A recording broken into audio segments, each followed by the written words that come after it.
Hello everyone, welcome back. In this lecture, we'll cover options. Let's look at what will you learn from this lecture. First of all, we'll cover the definition of option contract.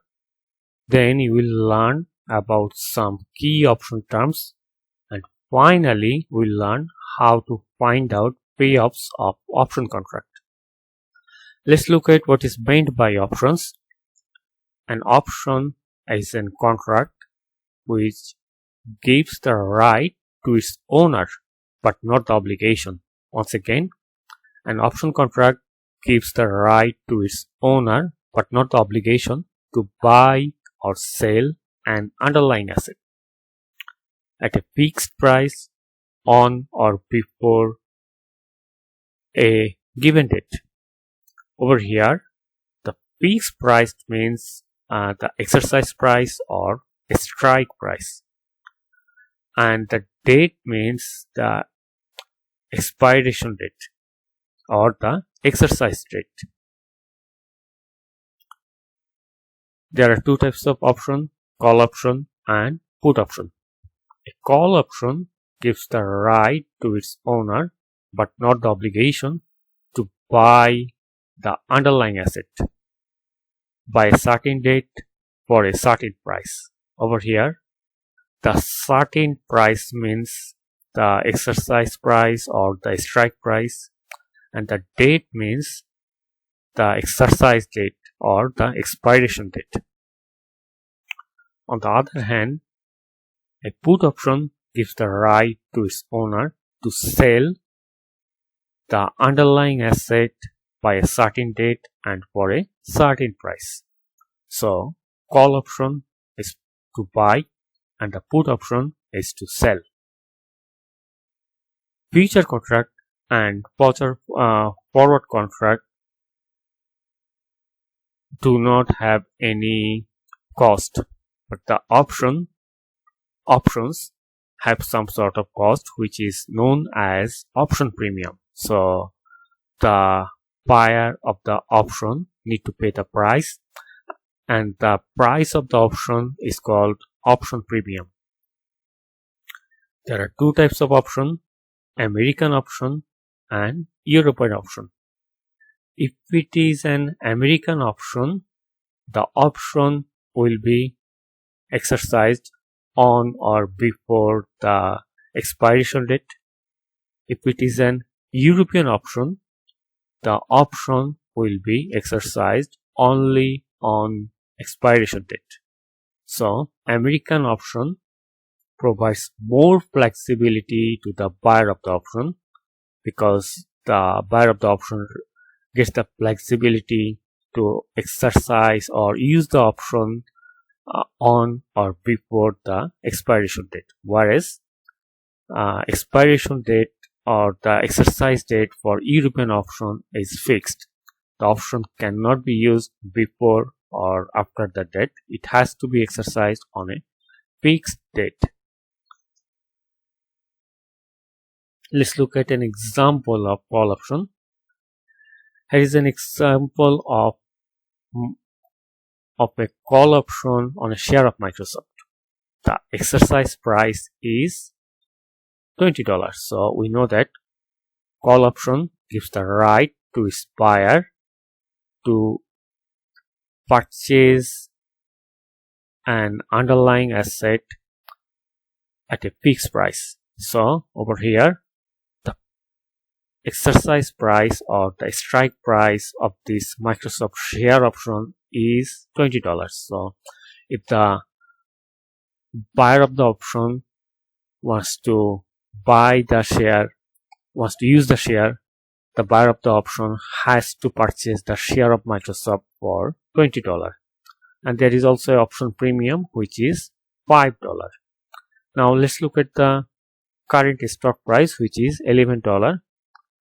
Now consider that it is an American option. So the option can be exercised on or before the expiration date, which is in 4 months. So option can be exercised anytime within this 4 months. So if the buyer of the call option wants to buy the share, he or she has to buy it for $20, and there is also a option premium, so total cost will be $25. Now in the market the stock price is only $11. So if the buyer of the option use the option and purchase it for $20, he can hardly sell it for $11. So in this case, this call option is out of the money. If the current stock price exceeds the exercise price, we'll say that the option is in the money. But remember that if an option is in the money, it does not mean that the option is profitable. Let's think that currently the stock price in the market is $22. Now it is more than $20, which is exercise price, so definitely the option is in the money. But the fact is the buyer of the option still needs to pay option price or option premium, which is $5. So if you add this $5 with this $20, the total cost of this option will be $25, whereas the buyer of the option can sell the option for $22. Still, the buyer of the option will incur a $3 loss. So if a option is in the money, it does not mean that the option is profitable. Now let's look at an example of put option. Now consider an put option on IBM stock. We know that put option is to sell the underlying asset. So the exercise price of this option is $90. It means the buyer of this put option can sell IBM stock for $90. There is also a option premium, which is $7, and currently the market price is $85. Now once again, the buyer of this put option can sell this stock for $90, and currently the price in the market is $85. So if the buyer buys the share from the market for $85 and sell it at exercise price, which is $90, the buyer will receive $5 extra money. So the option is in the money. So if the exercise price or strike price is more than current stock price in case of put option, we can say that the option is in the money.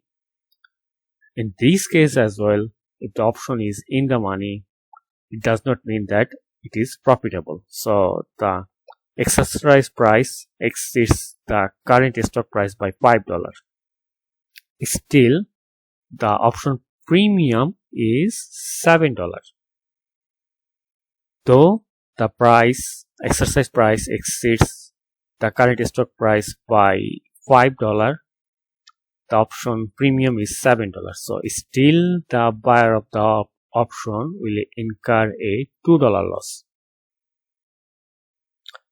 Let's look at what we have learned from this lecture. First of all, we have learned the definition of call and put options. We have learned key option terminologies. And finally, we have learned how to find out payoffs and profits of call option and put option. That's all about this lecture. In our next lecture, we'll cover future and forward contracts.